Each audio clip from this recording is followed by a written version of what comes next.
So, yeah. Welcome everyone to the MMA Vivisection.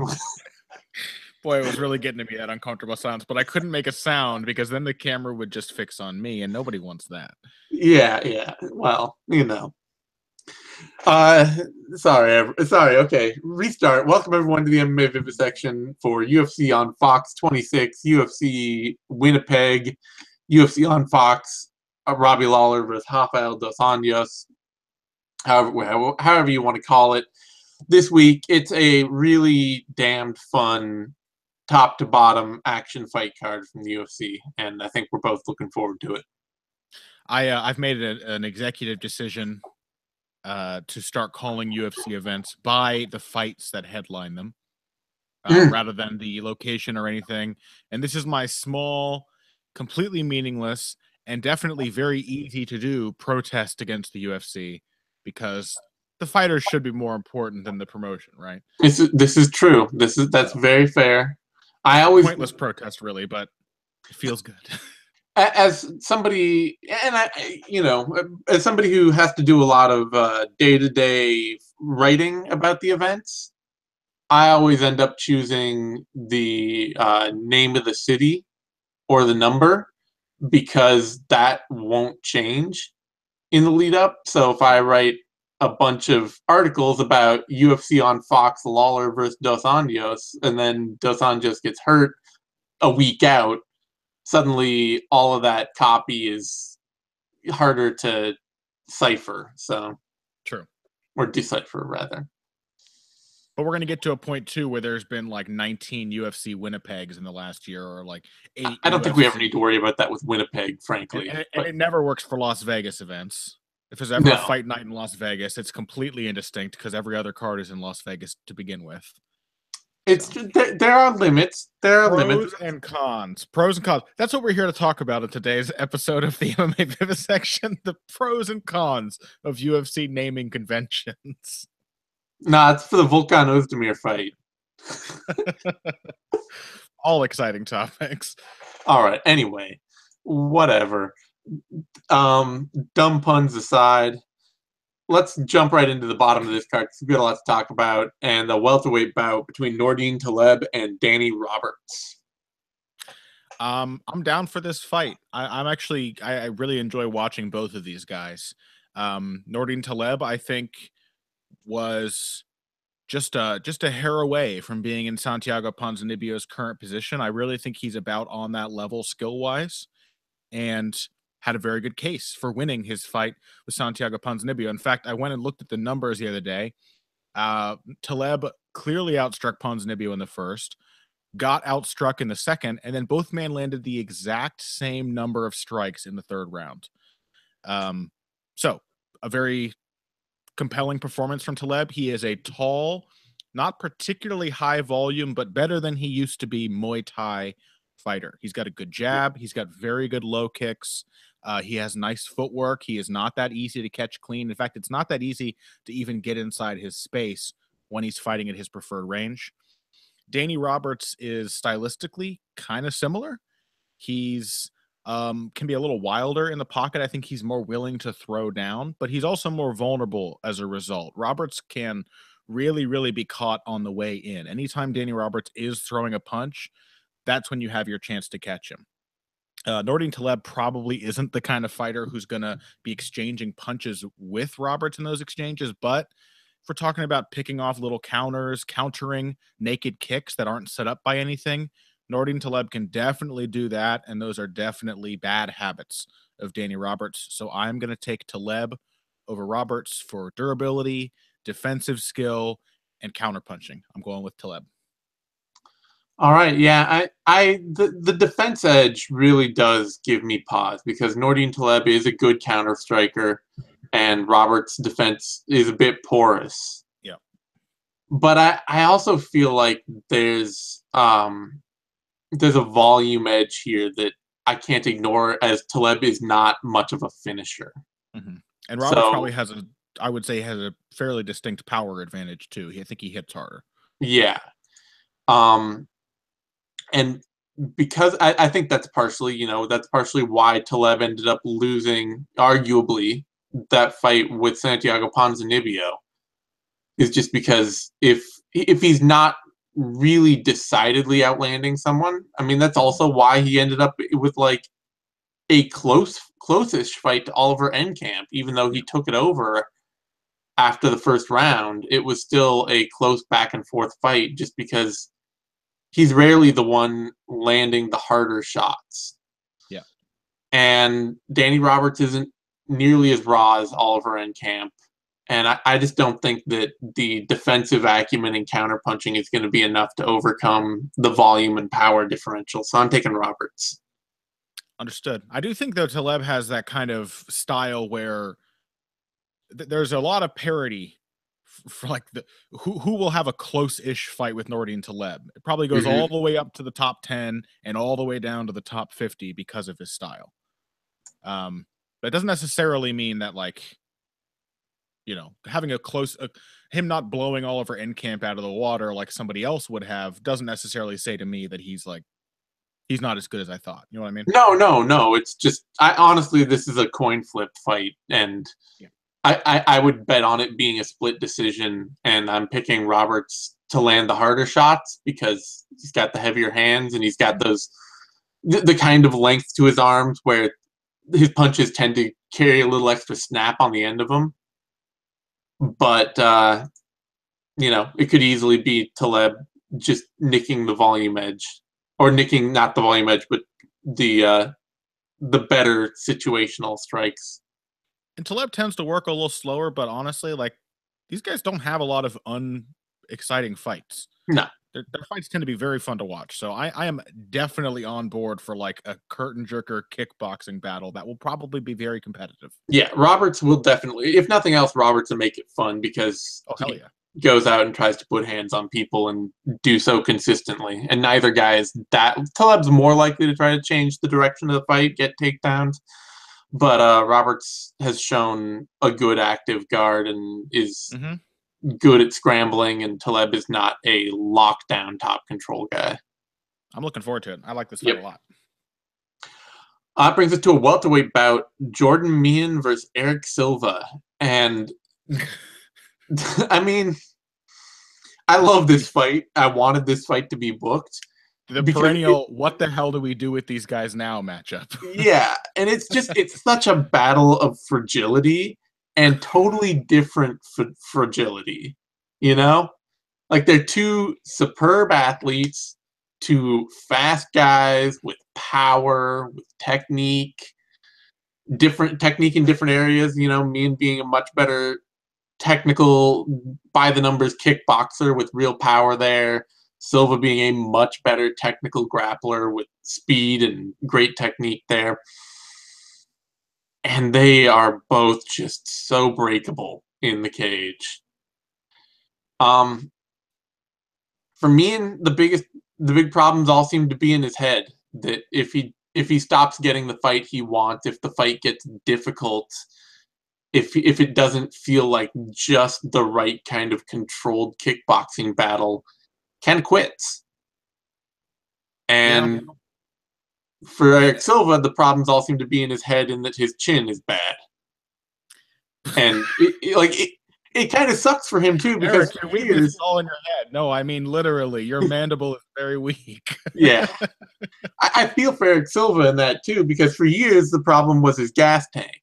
Yeah. He would go out there and he would just like throw all this exciting offense at people and then gas out.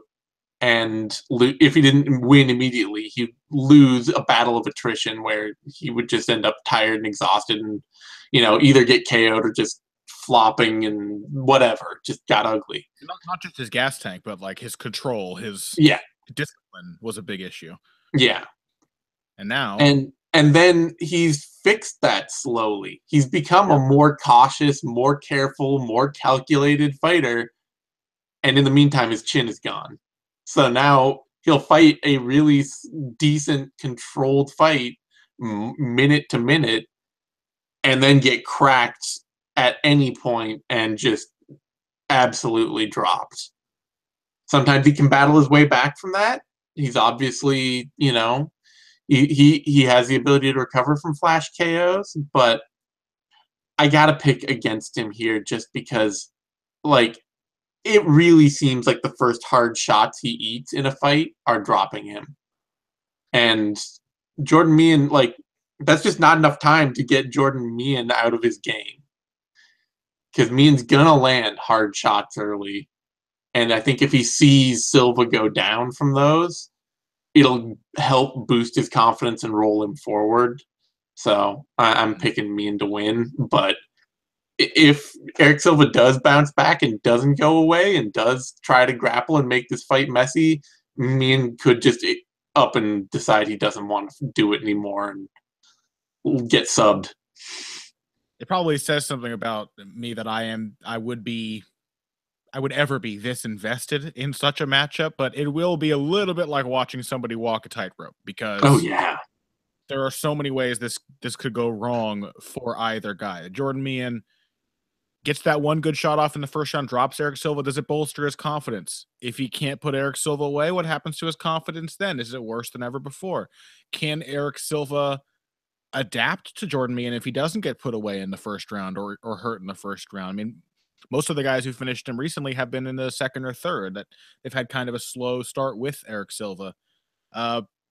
Jordan Meehan on social media talking about how disappointed he's been in his comeback and that he's quote unquote ready to basically die in this fight. Like, what does that mean? That doesn't actually tell me that you're gonna fight with like in a better emotional mindset than before. Right. That's just like a guy possibly just cracking under the pressure of not performing the way he wants to. A guy who can't accept that his career might be over. And I don't know. Just for a little interest, I think I'm going to go with Erik Silva because I quite liked how Erik Silva looked in his last fight with Yancy Medeiros. I thought he looked really sharp. It was a lot like Jake Ellenberger's fight with Mike Perry, where you look at it like, wow, like he's been sharpening his technique. He's really calm and prepared. And he got hit in the chin. It's over. He did go down and get dropped in the first round on like the first good shot Medeiros lost or landed, and then he bounced back up and he was fine and worked his way back into it nicely. And that's the kind of thing that I'm not sure that Jordan Meehan can deal with. It could be. He may very well have a good start, but Jordan Meehan is still a guy who has difficulties with stamina. And I think Erik Silva has kind of gotten over that. And Jordan Meehan's issues with stamina are very much tied to issues with confidence. So I have a feeling that he will definitely land some good shit early, but that Erik Silva is going to adjust. He's going to start working behind his jab and pushing Jordan Meehan back, and Meehan is going to get tired, and then mentally he's going to wilt. So I'm going with Erik Silva. All right, I forgot to do odds for the first fight. Odds on Nordine Taleb. So going back, Nordine Taleb is the favorite at the moment. Opened at -155, spiked up and down a little, but is currently at -152 with very little movement after the opening adjustments. And Danny Roberts opened at +115, jumped up to +128, and is currently at +126. Okay. So, I think those odds could honestly just be dead even for my liking. I think I'm okay with Nordine Taleb being a little favored based on quality of competition, but you know. Yeah, I don't know. Even Nordine at his best is usually like a split decision, you know? Fair. Yeah. Erik Silva is currently the slight underdog here, opened at +115, adjusted up and down to +112, and is currently at +111. And Nordine Taleb, whoops, wrong one. Jordan Meehan opened at -155, adjusted up to -134, and has slowly slid down to -137. Works for me. Yeah. All right, that brings us to our next fight, a middleweight bout. First fight on Fox Sports 1, Alessio Di Chirico versus Oluwale Bamboj. Everything about Alessio Di Chirico's UFC career has been a little bit weird. He was like a complete unknown when he came in and fought Bojan Veličković. In my opinion, kind of got robbed. I thought he very, very clearly beat Bojan and outstruck him for large portions of that fight and lost the decision. Then he beats Gareth McClellan in a fight that ends up being kind of a war, and then loses to Eric Spicely. And now an even weirder turn, as I was laughing about before we began the show today, that he fights the anti-Erik Spicely, bizarro Erik Spicely, a man who is, you know, like has muscles on his body but also doesn't know how to grapple in Wale Bang Boj, who is just like I don't know why I began this breakdown talking about how strange Alessio Di Chirico's UFC career has been, because Wale Bang Boj has thrown like flying standing hammer fists in every single fight so far. So how to even predict this, right? Like every single Wale Bang Boj fight against this someone at this level of competition is, does he nail them something crazy in the first round or does he lose? Yeah. And I am going to bank on he loses, because I think Alessio Di Chirico can at least push a slow enough pace and keep enough of a distance that he gets Bang Boj to waste all of his energy and then takes over as the fight goes on. I think it's going to be that simple, although there is always a chance something completely bananas will happen in the first round. Problem for Bang Boj is that even though he has huge power, he's extremely agile and quick. He doesn't, like, his skills are just not there. Yeah. There's no subtlety whatsoever. So he might be able to throw a very quick left high kick, but he's going to throw it from 7 feet away and come leaping across the octagon and do nothing to set it up. And it'll have been the 5th straight left high kick he's thrown. Like, there is no subterfuge, no nuance. It's just full power, everything all the time. And I think Di Chirico is right around the benchmark where that kind of stuff stops working consistently. Yeah, one of the other reasons I'm picking Di Chirico here as well is that Bang Boj is to his detriment, a willing wrestler and grappler, where like he wants to grapple and he has submission wins on the regional scene that you can see, and they're just like, you are grappling with somebody who literally must know nothing about grappling or is so physically overmatched that is the only reason that you're getting these submissions. It's really a sad tale, because he knows he's the bizarro Erik Spicely. He just wants to be normal. He just wants to be like the version of himself that knows how to grapple. It's really kind of sad, and if you think about it. So, there's a very real chance that Bang Boj, like, even if he's throwing these like crazy power strikes and has a good chance of just knocking Di Chirico out with one of them, will just run up and grab Di Chirico's hips and try to take him down. Yep. And in doing so, drain his gas tank just that much faster. Because, even his takedowns and his wrestling is all full power, no subtlety, no great technique to it. Just throw a guy down and then see how long you can stay on top of him. Mm-hmm. And Di Chirico does not have an amazing gas tank, as has been evident. He'll slow down a bit as fights go on and all that. That's why the McClellan fight turned into kind of a war. Yep. But he does fight really consistently through his bad gas tank. Yeah. And keep throwing a lot of offense, keep working, keep going back to the basics and things like that tell me that if he can survive a very likely crazy and like potentially crushing round 1, he's probably going to win this fight. So I'll take Chirico as well. I think it's actually Di Chirico. We've been saying it wrong this whole time, I believe. Oh, whatever. Same over the pronunciation issue at this point. I'm not even going to care about that one. This fight's basically dead even in the odds. Di Chirico opened at -135, adjusted up to -102, and has slid down slowly back to -119. Bang Boj opened at -105, dropped down to -1, or adjusted up and down to -113, and is currently at -105. So, I think Di Chirico could be a little more heavily favored, frankly, but I get why it's close. But the dude who only beat Gareth McClellan by split decision, like, I do understand why there's not a ton of faith. I get that too, yeah. All right. That brings us to a lightweight bout, John Makdessi versus Abel Trujillo. And This is a tough one because the biggest question to me is how well does Makdessi defend takedowns from Trujillo? Because, Makdessi, he's always been a small lightweight, and it's hard to forget about that Dennis Hallman fight where Dennis Hallman just like ran a clinic on him, just takedown after takedown after takedown.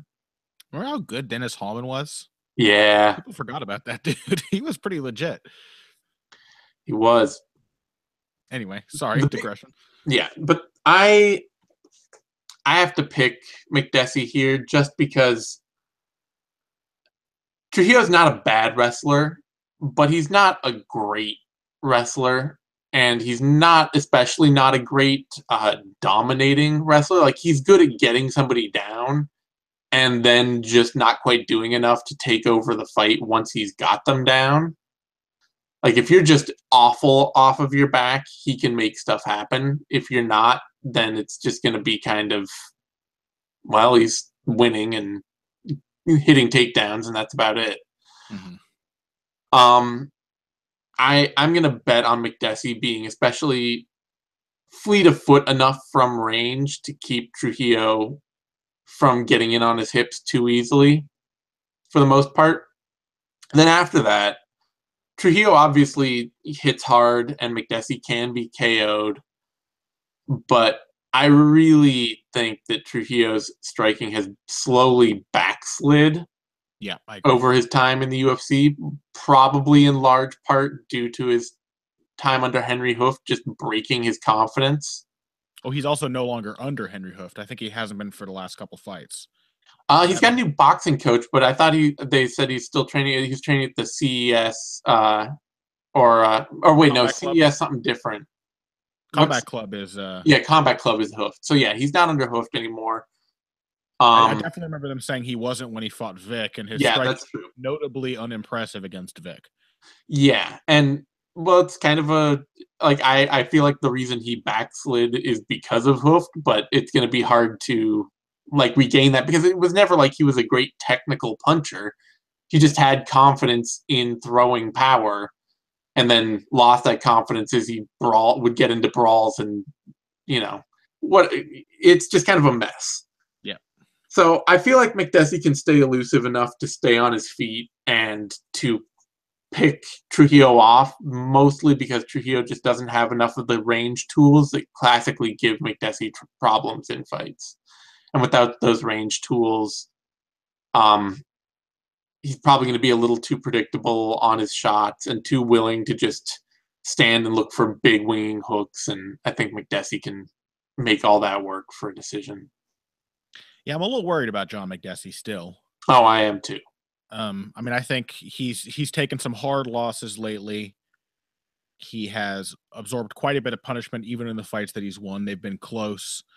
Yep. The size really seems to be an issue, especially because the division just keeps getting bigger around him, and he was already a fairly small lightweight to begin with when he, came to the UFC, 5 years ago or so. Mm-hmm.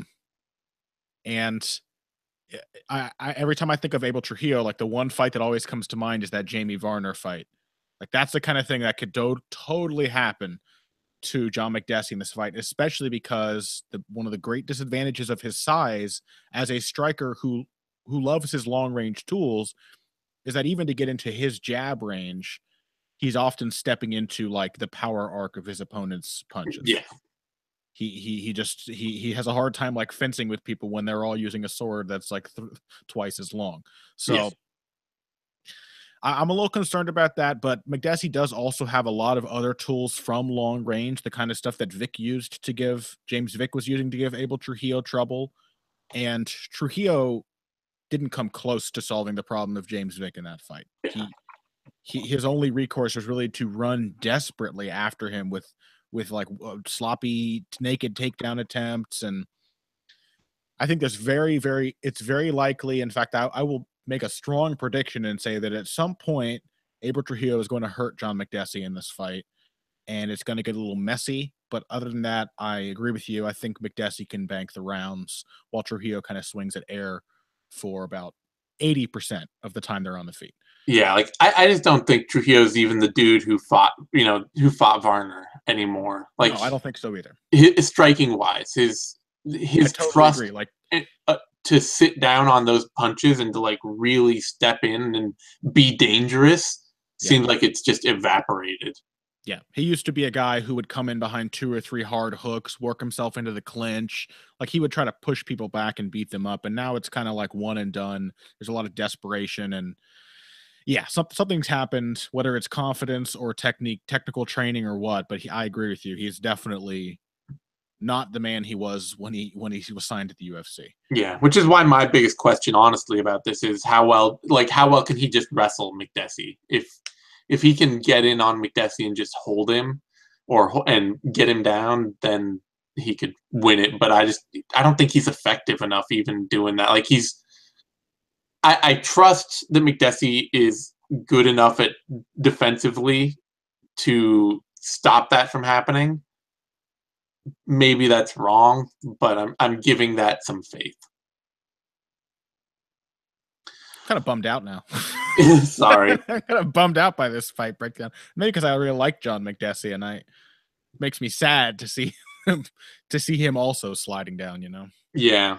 All right. That brings us to a flyweight bout. Tim Elliott, Pietro Menga. Pietro Menga, a very short notice replacement, correct? Yeah. Who was originally slotted Justin Scoggins. Scoggins. So who apparently fractured his spine. Jesus. Yeah, it was a spinal injury. That's very concerning. Yeah. Not a huge like that. I think that this is as a stylistic change is not too bad for Tim Elliott, at least as far as the striking goes. He's going to see something sort of similar to what he would have seen in Scoggins. Not the karate stance, but somebody who's going to try to pot shot him with single strikes from long range while they're on the feet. So hopefully some of the stuff he worked on will prepare him for that. Either way, Tim Elliott is a fighter who, with a full camp, tends to be very difficult for fighters who don't have full camps because he pushes a really crazy pace, and even when he gets exhausted, he keeps pushing that pace. I'm really interested to see in this fight. I'm really interested to see who will get to come forward because Pietro Menga likes to pressure. He's kind of like a little Conor McGregor, but Nate Diaz 2 era Conor McGregor because he throws lots of left low kicks. He likes to kind of push his opponents back, make them feel the pressure, and then wait for them to expose themselves so he can tag them with something hard. The problem is that he's almost certainly going to have to go to the ground with Tim Elliott. And Menga is also very, very willing to play the ground game. That could be a good thing. Tim Elliott, like Louis Smolka before him, like can expose himself because he's so confident and so aggressive on the ground, and he is a scrambler. Like that is his style. He does not concern himself with holding position to his detriment. But it's also his world, and really, if we're looking at somebody coming in on short notice in Pietro Menga, his strong advantage would be on the feet. That's my feeling. So I'm going to go with Tim Elliott. I think Menga might surprise him a few times early. I think that long range style, like if Tim Elliott cannot come forward, if he can't push Menga back, then he's going to be on the end of some very dangerous shots. But once it goes to the ground, I do think that Elliott's pace is going to be a deciding factor, and he's going to be able to wear Menga out, especially because Menga, I'm pretty sure, is used to getting early finishes. I think he's got mostly early finishes in his career. So yeah, the interesting thing with this is for me is honestly that like I don't know that Tim Elliott is going to like I don't know that his ability to push Menga back or not is going to be a concern at all because there's really only two first round Tim Elliots, and one is the dancing kickboxer who mostly just executes a ton of high movement footwork and some offense behind it, but mostly just a lot of just bobbing and weaving and ducking and stepping and all that to the point that he gets kind of tired and flat-footed by round 2. Yeah. Or the guy who just runs out and takes you down right away, and that's all he's concerned with is rushing out and getting takedowns as fast as he can, and he does not care if you are what you are going to try to do? He's just going to run at you. And if you are Louis Smolka, that means he just runs out and takes you to the ground immediately and gets you into an exhausting scramble fight that he can win. And if you're Ben Nguyen, that means he just runs out and gives up his back. You know, I think the point about this being a short notice fight is probably the best one in all of this, because I don't think Menga is going to get a great chance to finish Elliott early standing. Yeah. And he might get the chance. He might get the chance to lock up a submission on the ground. He's a really solid positional submission grappler.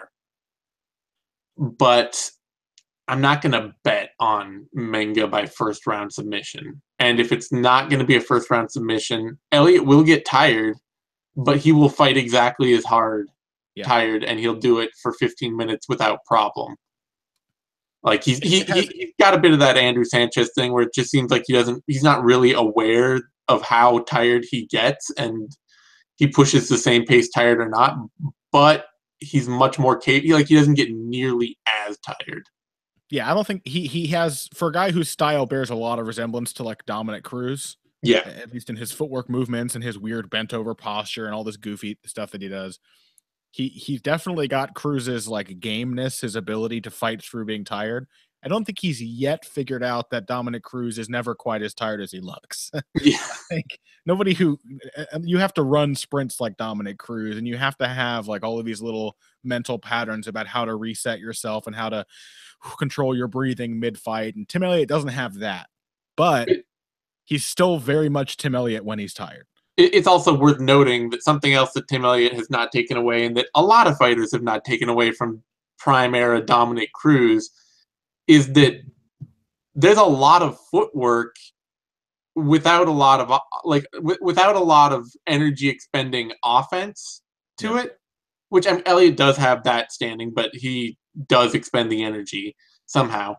And then on the ground, Dominic Cruz was not a high energy fighter. He was a guy who would hit a good takedown and then steal a few minutes to rest. Yeah. That's the thing. Fighters in MMA across the board have yet to appreciate like getting on your bicycle the way boxers do, or stealing a few moments of rest with a takedown. Like, that kind of stuff is important. Yeah. But for the moment, it seems like Tim Elliott can just ignore all of that and continue being pretty effective. Yeah. Biggest thing to me is Menga has a serious submission chance, the same way that it turned out that damn it, what's his name? Ben Nguyen did. Yeah. Which, nobody saw that coming. Nope. So I sure as hell didn't. Yeah, Elliott's always going to give those kind of chances. I'm just not going to bet on them coming up every time he fights. Odds on that fight: Menga is the underdog, opened at plus 195, adjusted up to plus 223, and has dropped back down to plus 214. Elliott opened at minus 275, adjusted up and down to minus 272, rose up a bit and is now plateaued about minus 267. Should also be noted that the only two guys that have been able to finish Tim Elliott or submit him, which is the only finished losses he's had, I guess, after his very early career. The only two guys who've been able to finish him recently are really elite top-shelf athletes, and Joseph Benavidez and Ben Nguyen. Like, Ben Nguyen is a supremely gifted athlete whose problem is mostly that he's just kind of got this weird, funky, cobbled-together game from super small camps. I love him, though. That's kind of what I like about him. Yeah. He's kind of like the flyweight version of Douglas Da Silva, but like a level up from training in your own backyard. But flowier, yeah. Yeah. Flowier. He's maybe a couple levels up from training in your backyard. Yeah. And Menga does not look like that level of athlete. Like, he's pretty flat-footed and positionally locked down as a flyweight. He is not nearly that kind of like high-flying, superb, very tip of the athletic iceberg at 125. Just make you kind of curious, though. Like, there's bound to be some flyweights out there who can make a non-typical flyweight style work in the UFC, who can come in and be like more of a puncher, more of a precision fighter who likes a slow pace. I just think liking a slow pace against Tim Elliott, like, you got to be very, very good. You have to be very skillful, very thoughtful, and very clever to be able to make the other person slow down. You know, you have to manipulate them. And if you can't do that, then taking a fight on short notice is always going to be super risky. All right, that brings us to a welterweight bout: Chad Laprise versus Galore Bofando. And, you know, to my own mistake, and I realized that the moment the fight started and I watched Charlie Ward throw a side kick, or throw a roundhouse kick where he had to, like, literally lift up a whole half of his body to get his leg elevated up to Bofando's hip height. Poor Charlie. You picked Charlie Ward in that fight, I forgot. I did. Poor guy. I realized the moment I saw that kick thrown, I was like, oh, he's getting fucked up. There's just no, like, I was wrong. Sometimes that happens in the analysis game. You make a prediction and you watch the first 10 seconds of the fight. You're like, ooh, I was wrong. Holy shit. And, like, it should be noted that Galore Bofando's style is still almost entirely smoke and mirrors. Mm-hmm. It is, and that was why I didn't pick him. It is all this high-flying, electric-looking stuff, most of which has no power behind it and does not land, all to hide those one or two ridiculously powerful things that do land. But hey, if I complain and talk shit about the limitations of Oluwale Bangboj, very similar attributes in Galore Bofando, but with nuance and subtlety, and it does make a pretty big difference. Yeah, it's the difference there of somebody who has literally spent their entire life doing a traditional martial art in, like, a very obviously technical way, and Bangboj, who kind of looks more like he has Elvis Presley's black belt, has literally spent his entire life watching martial arts movies. Exactly, where it's like, well, there's a lot of power in there, and you're like a lot of aggression in that, and so you're, I guess, you're a black belt, but it's not any kind of, like, tournament winning pretty, I'm sure Bangboj specifically selected martial arts schools where a lot of emphasis was placed on, like, things like board breaking. Yeah, because this motherfucker could break 1,000 boards with one punch, I have no doubt. But the, like, practicality of fighting skills is another matter. Bofando definitely has the edge in that category. Yeah, or at least just the edge in, like, prettiness. Bofando's the kind of dude who could do a whole, like a whole routine. Those, like, spinning kick routine karate. I can't remember what they're called, but you know what I mean. Like a floor routine, a karate floor routine. Kata? Is it a kata? That's a form in karate. Doing a form is a kata. Well, like, okay, maybe it's not karate, but, like, how you see, I think it is. Like a wushu type thing, Yeah, like a wushu type routine. Okay, yeah. That seems like Bofando's scene. I can get with that. Yeah, like, Bofando could do that, whereas Bangboj would just be out there trying to break as many boards as possible. No, this is the floor routine part. He's just smashing chairs. I'm picking Chad Laprise here because Laprise, I mean, he's still not nearly as good an athlete as Bofando. But I'm probably going to pick against Bofando in almost every fight he has against somebody that's not just the absolute bottom end of the roster. And I made the mistake of even doing that last time, so I may pick against him every time. Like, there's just so little effective offense in what he does. And Laprise's all effective offense. He's not he's not the most complicated fighter. He's not the most well-rounded, and he's not the most athletic, but he's got a very functional kickboxing style, and it's become more technical and more able to take advantage of holes in his opponent's games over time. It's become less and less of a slow starter's game who turns it up as the rounds go on, and more of a guy who is able to, like, move in the pocket, find angles, land strikes, and he can still just kind of grind on people and take them down and be a reasonably effective sort of wall and maul kind of fighter. And maybe he'll just get thrown on his face and knocked the fuck out by Bofando, or hit with a random hook kick in 10 seconds. But I'm not picking that to win. I just can't. I'm on your side this time. I think that there are a few very profound differences between Chad Laprise and somebody like Charlie Ward. Yeah, well, there are. I mean, like I said, I the moment Ward stepped out and he just like, here, I'm gonna stand up, and he had to he threw a side kick and it was like this, and I was like, okay, God, that's like, it was like me throwing a side kick. Exactly. Ooh, I was like, I don't want to see anything that reminds me of myself in the cage because I just get worried.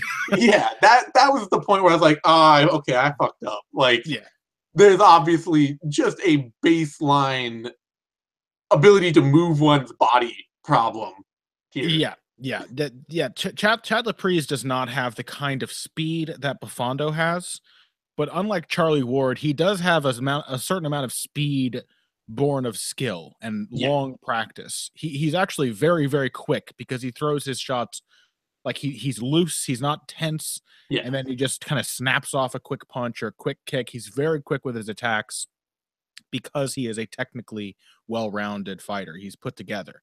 And for somebody like Bofando, like Charlie Ward is kind of a picnic because you have a lot of smoke and mirrors that your opponent doesn't know enough about to know that it's smoke and mirrors, to know that, like, oh, these movements aren't really that threatening, or, oh, actually I can just go to this side and he doesn't have any weapons from there, or I don't have to worry about that side kick because he's just trying to touch me with it.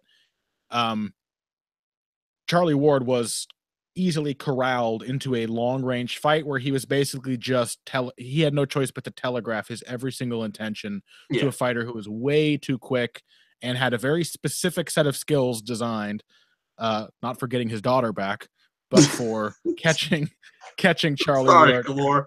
She's gone. Catching Charlie Ward.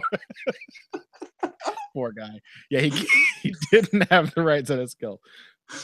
But he did have the right set of skills to humiliate and destroy Charlie Ward. Yeah. Chad Laprise is not going to be easily corralled into that kind of fight. No. You're not going to, like, show him a side stance, and so then he's going to just lunge across open space with an overhand right again and again. He's going to find a way around. He's going to find his way in. He's going to probe and test, and he's going to think. He will be at risk. There is a definite athleticism difference between these two guys. Chad Laprise, probably one of the least athletic guys at the top of this division. Like, in the top 40 or so, he's pretty far down there. He makes up for that a lot with skill, but it must be, we must remember that he is making up for the fact that he's not very athletic, but he does have a lot more skill and experience than Bofando, who we must remember has not really fought anyone of note. Yeah, Galore, Charlie Ward was the best win on Bofando's record. Right. And yeah, exactly. So I think Chad Laprise is actually a pretty easy pick here, even if there is still a strong chance with somebody who has that Bang Boje level crazy explosive ability that and you know, let's be real, like, Bofando does have some serious skills. They're just very specific. It's like you have to give him the slice of range he wants for the really pretty spinning kicks and stuff like that to work. Yeah. And if you don't react to everything he does, if you know what's bullshit and what's not, there's not actually that much to his game. Yeah. So it's Chad Laprise for me too. Bofando is the slight underdog. Opened at plus 110, jumped up to plus 135, is currently at plus 137. Laprise opened at minus 150, adjusted down to minus 157, and has slowly slid down to minus 165. I think Laprise might still be worth a bet there. Maybe. Not a big one. Bufondo's dangerous. Laprise isn't that trustworthy, but yeah. If I hadn't seen Laprise, and I realized that that Francisco Trinaldo is a much more crafty fighter than Bamboj. But if I hadn't seen Laprise get melted in a round by Trinaldo, I would feel a lot more confident about just picking him flat out. Same here. If I hadn't seen that, I might have said put a decent sized bet on Chad Laprise. Make it small because you have to remember that Trinaldo fight. Laprise just getting flattened by a much stronger, more powerful fighter because he doesn't have those abilities. Yeah. And within like a minute, within 2 minutes, not within like a long, drawn out war where he was tough and he went out on his shield. It's like, nah, just. Yeah. That brings us to a middleweight bout: Julian Marquez versus Darren Stewart. And this is me, right? Yeah, this is you. Julian Marquez is coming off of a win on Dana White's Tuesday Night Contender Series. He fought Phil Hawes, who people may know from his bouts in World Series of Fighting. Pretty solid in terms of his baseline abilities, Phil Hawes. He's definitely a strong athlete, good wrestler. He gave Marquez problems with those takedowns, but Marquez answers the question, what if Patrick Cote was a light heavyweight who fought at middleweight and had a little bit of TJ Dillashaw's footwork? That's that question we've all been asking for many years. Yeah. Tip my tongue. He's got a strange style, but I think he, like, you could tell in that fight with Halls that he was thinking through his moves. He was trying to place his shots and get around what Halls was showing him. He wasn't just in there like you would expect maybe from someone like Marquez with his build and his appearance. Man looks like a shaved grizzly bear. Not even that well shaved. No, not thoroughly shaved grizzly bear. With a lot of early finishes. I think every single win he's had has been by knockout. You would expect something a little more crude, but there was some craft in what he did to Phil Halls. Yeah. And I think that may be the deciding factor here against Darren Stewart. Marquez's takedown defense was not up to snuff, and he did get tired. And it's possible that Stewart can push a pace and force him to defend takedowns over and over and over until he wears out. But Darren Stewart is just not that technical anywhere. No. He just doesn't have a deep understanding of the game. Marquez is at least working on that side of things. He will eye up Darren Stewart on the end of his range. He'll wait for him to throw. He'll counter him with a combination and get out to an angle. He's going to be looking to change things up and keep Stewart confused, keep him guessing. Stewart never really does that to his opponents. You're never really guessing what's coming next. And in the case of his last fight, where it looked like he was trying to make Carl Roberson guess what was coming next, just nothing happened. He was a little more inactive and didn't come out with that same nonstop aggression, but then he just didn't get anything done because he doesn't have a really deep skill set. So I'm going with Marquez. I've become of the realization this was another fight where I'm having to readjust my view on a few of these fighters as I go, because it's, they come off the regional scene, they have a specific style. Like, I like the basics of Darren Stewart's style that he had coming up, which was just bull into people with nonstop aggression, get him against the fence, get him in the clinch, throw him to the ground, and then go ham on him from top control. Like, I like that. It's a basic functional MMA style that you can build on. Mm-hmm. It's kind of turned out over time, and I knew I could realize the ease of why it turned out that way against Frantimar Bajos, but it just turns out over time that Stewart's style was pretty much entirely based on being much bigger and stronger than his opposition. Right. And he's not a very big dude. Like, he was there's a lot of these fights, right, where the irony of Darren Stewart finally moving down to middleweight, having not been a very big light heavyweight, and he's fighting someone who definitely could be a light heavyweight in Julian Marquez. Yeah, he was a tiny light heavyweight, and at middleweight he's only 5'10". Yeah. And as So even against Carl Roberson, who is not, who's 6'1", he was still just not big enough to fight the fight he wants, to be the aggressive power wrestling, power top game fighter he wants to be, because his wrestling isn't deep enough for that. And how much of Phil Hall's success with that aspect of his game was based on the fact that he could compete physically with Marquez. Yeah, and that he's a much more technical wrestler, like of course, an elite wrestler. But even there, with the skill being higher than Stewart's, like, it just doesn't spell good things for Darren Stewart, because he's going to rely more on athleticism and less on skill, versus Phil Hall's, who had more skill and more athleticism and still could not get a win out of out wrestling Marquez early. Yep. And I think that all of that means that Marquez is in a pretty good place. He's especially in a good place because the high point of Marquez's skill so far is his ability to turn counter punching into flurries, where like he'll slip a shot or you'll throw a shot at him, and even if it lands, and he'll land one strike that then he uses to land 3 more. Yeah, he likes to do that TJ Dillashaw thing where he'll counter with like a 1-2, and as he throws the 2, his rear foot will come forward, and then he'll start pulling off to the left in a southpaw stance and keep throwing punches from that position.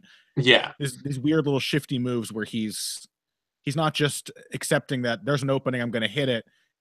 Every opening creates more openings, and he seems to know that. And for Stewart, who, even at the most functional of his game, has to rush forward behind punches, it should set up well for Marquez to counter and then continue to pour on offense after he lands. So I'm going to take Marquez here as well, probably by knockout. The man's got to go to light heavyweight someday, though, right? Because his stamina was suffering by the time he knocked out Hall's. So was Hall's. Hall's was exhausted too, because the fight was pretty fast paced. But yeah, how much longer? He's very thick. The dude is like a blown up fire hydrant. He's very, very heavy set. He's only 6 foot though. Yeah, so he's not super tall. He's like the way that Brian Melanson was for welterweight. Like, it just doesn't. True. Yeah. Anyway, odds on that fight: Stewart is coming in as a sizable underdog, opened at plus 190, and has rose up to about 215, was pretty even there, jumped up to 239 in the past couple of days, and is now at 247. So those odds are getting longer all the time. Marquez opened at minus 270, was pretty flat there, and then dropped recently to minus 292, and has fallen down to minus 310 now. So makes sense. I mean, it's really on Stewart to prove that he has the physicality to make that style of his work in the UFC. Because without it, he's just so wild and unstructured. There are basically 2 ways Darren Stewart wins this fight. He gets lucky, or he has in some way turned a corner. Yep. And we need to see that he's turned a corner for him to win this matchup, I think. And that brings us to a light heavyweight bout: Jan Blachowicz versus Jared Cannonier. And this is a really good fight for Jared Cannonier. Honestly. Blachowicz has, for like a brief shining moment, he solved his cardio issues, it seemed like. A brief moment. For like the Igor Pokrajic fight, where he got to fight at home, it was Croatia, it wasn't at home, but near home. And he looked good in Poland against Devin Clark in his last fight, though.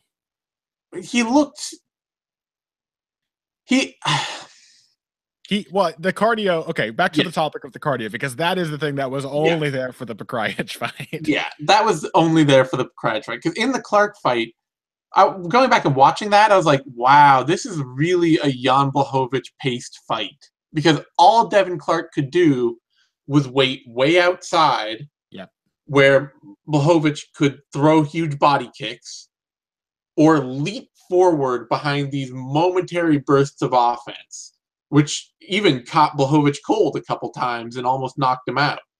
Yeah. Although watching that fight again, it does feel like, I don't remember. I think I probably picked Devin Clark. Yeah. It feels like one where I should have seen in the lead up, like there is a vast skill difference here. Like, oh yeah, no, I mean, I remember watching, like in the lead up, I was just like, Blachowicz is a better fighter literally everywhere than Devin Clark. It's just a question of, does he have more than a round of cardio in him?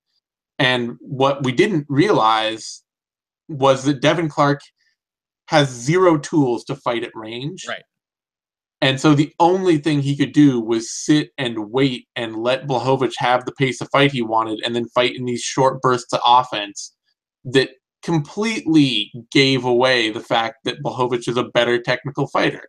You know, you jump into the clinch without any plan, and suddenly the fact that the other guy is much better in the clinch than you is a huge problem, because you're not sustaining a consistent barrage of offense that's going to wear him down. The finish of that fight was like a microcosm of the fight, because Clark is at super long range. He lunges in with a naked right hand. He gets tagged hard with a counter hook, falls into an ugly clinch position, and gets submitted. Yep.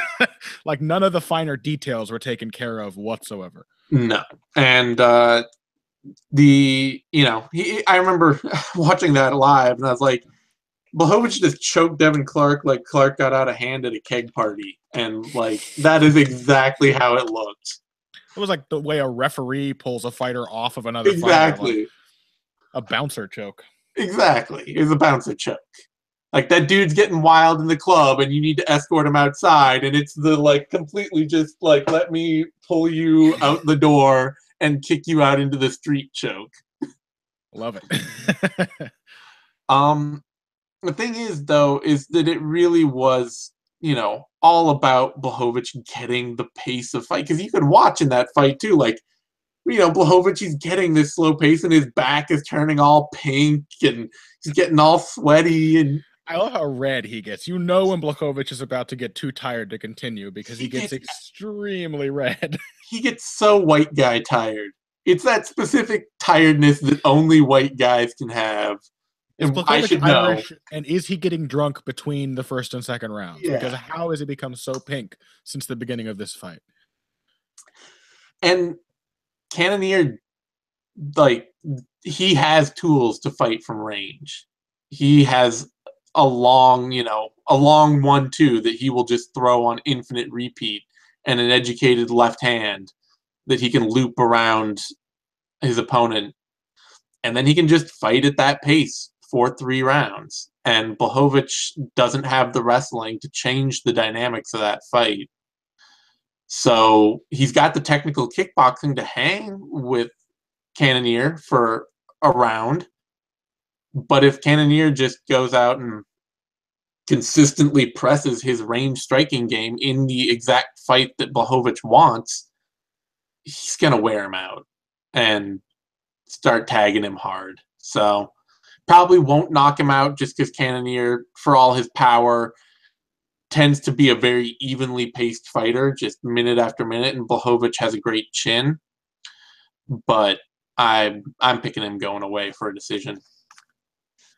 You know what my weird prediction is going to be?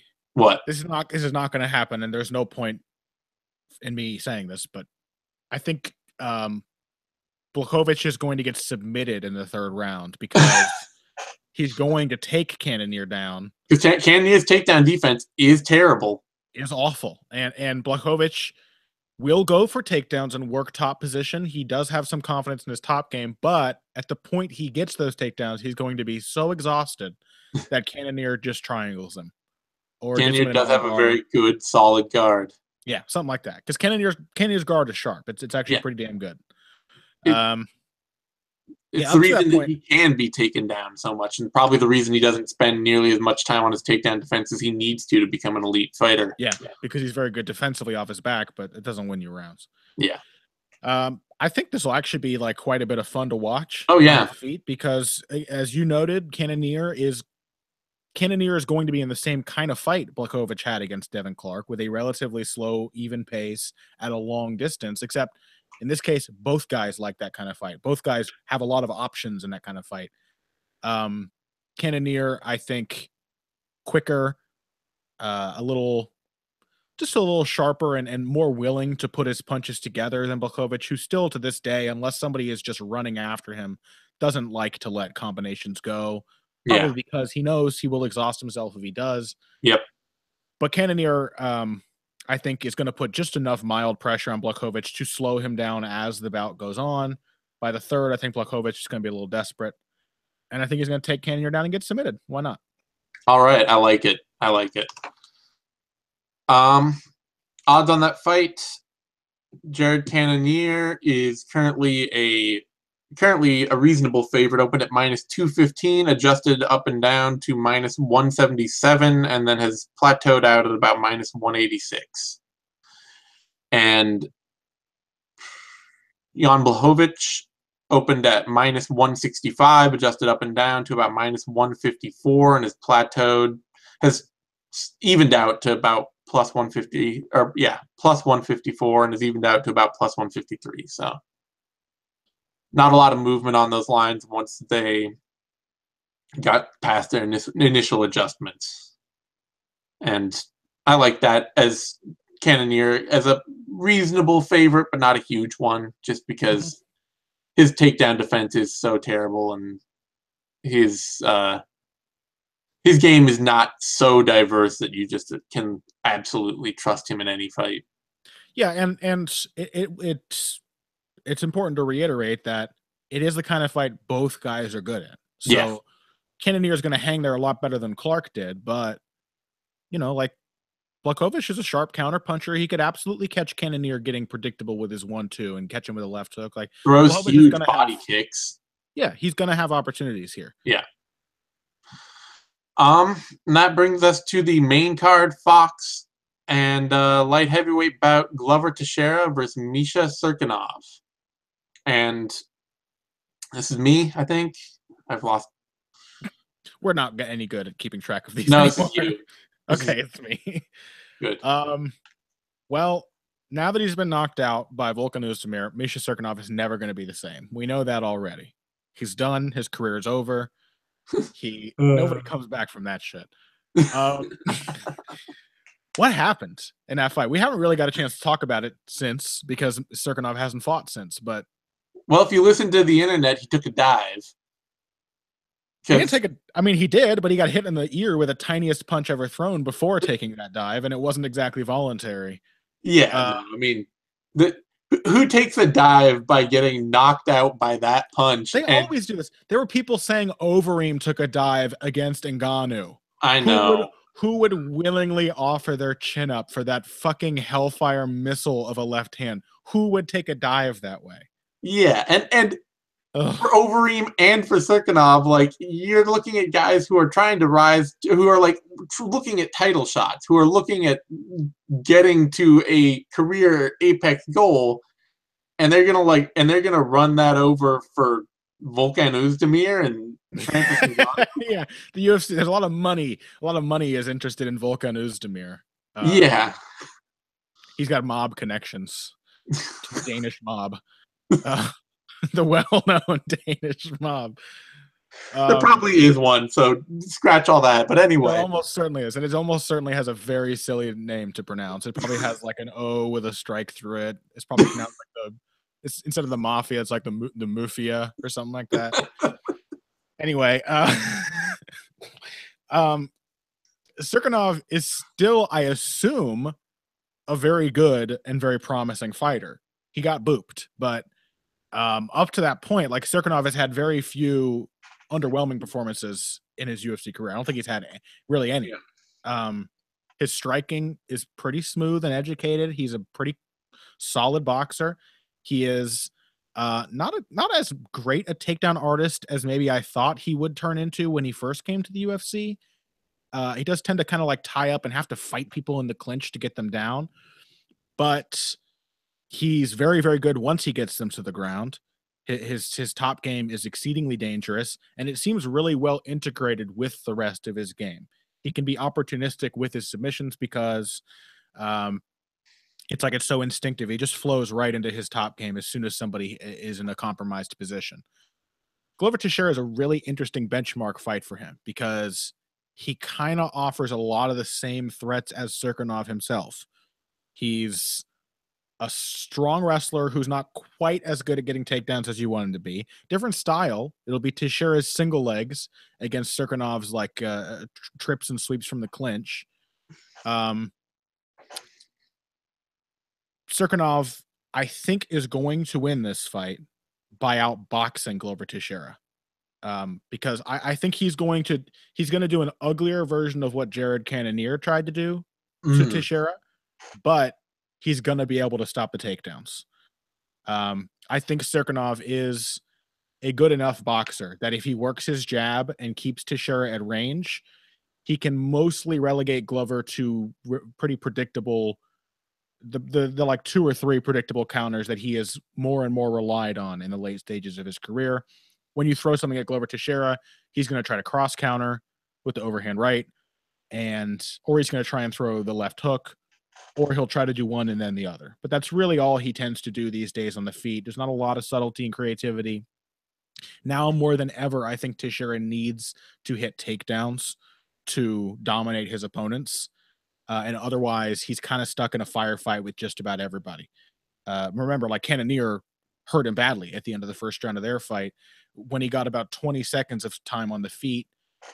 It's not that Teixeira is like completely vulnerable and broken. He took a hell of a lot of punishment from Gustafsson before finally going down, but he took a hell of a lot of punishment from Gustafsson. He was just there to be hit and had a hard time reaching Alexander with anything in return. So I'm going to take Cirkunov. I think he's going to outbox Teixeira for a close decision win. Yeah, that's the tough thing, though, for me, is that because I do think that probably this is going to end up being mostly a striking battle. And I like the confidence that Cirkunov has, but I don't like a lot of the things behind that confidence. Like, he kind of reminds me a little bit of he reminds me a little bit of like an early stage Henry Hooft striker who hasn't who isn't dealing with the baggage of being told they're terrible and losing. In that, like, you see these fundamental basics going on and being there that are good and reasonable, but there's also just this like bolt right, upright head online waiting to be possibly countered hard by somebody. And obviously that became a much bigger problem in the Özdemir fight when he just decided his best course of action was just to run right at somebody with his head in one place. What has saved Cirkunov from paying for like the kind of novice-y stiffness that still exists in his striking is that he's cut out to be a decent striker. He has good eyes. He's got a good sense of awareness. I think he has a feel for the fight. When he fights somebody like Ion Cutelaba at a longer range and he's the one reacting and defending and picking the guy off, he's shockingly good. Yeah. But all of those openings and vulnerabilities become a huge issue when you are just running after somebody behind the ear. So he could only do what I predicted he'll do if he does not try to put a ton of pressure on Glover Teixeira, because then he's going to get countered. And that's kind of my worry, is that he's going to go out and try to put a ton of pressure on Glover Teixeira. He might. And I kind of have this feeling like Teixeira's going to win, that if it's that kind of boxing match, that Cirkunov is just a little too there to be countered. I don't know. It's tough though, because I mean, he did a good job working around Nikita Krylov, and he did a good job working around Cutelaba. And Glover is a much more worn fighter than he used to be, very clearly. But the only two people to knock Glover out recently have been Gustafsson and Johnson. And I don't know. I'm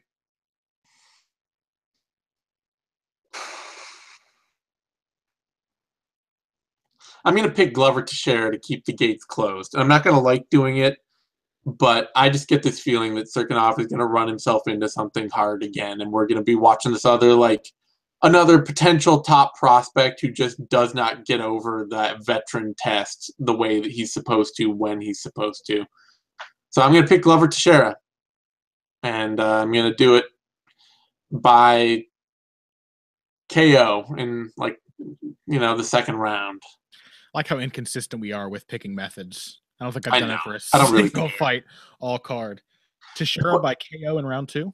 Maybe. I mean, I don't like the way Cirkunov rushed in. I don't like the stiffness that's there in his style. And I just get this feeling that it's going to be one of those things where he's the prospect that should be a super prospect that just keeps getting pushed back as he gets rushed up against the very elite old guard who's just not quite as shop-worn as they seem like they should be. And that maybe Cirkunov is a little more shop-worn than he should be at this stage of his career. He had a neck injury, I think, before he got signed to the UFC. He's had a few. So could be that too. And also wasn't he like a judoka for a long time? Well, he was a very high-level wrestler and judoka in Canada. So he's had a long and martial arts career in 2 very taxing, difficult martial arts. Like honestly, I think Cirkunov might be sidelined by injuries before he really hits a clear limit in terms of ability. But yeah, it could be. Who knows how that loss to Oezdemir affected him either? Like nobody likes to get booped into unconsciousness in just 28 seconds. So,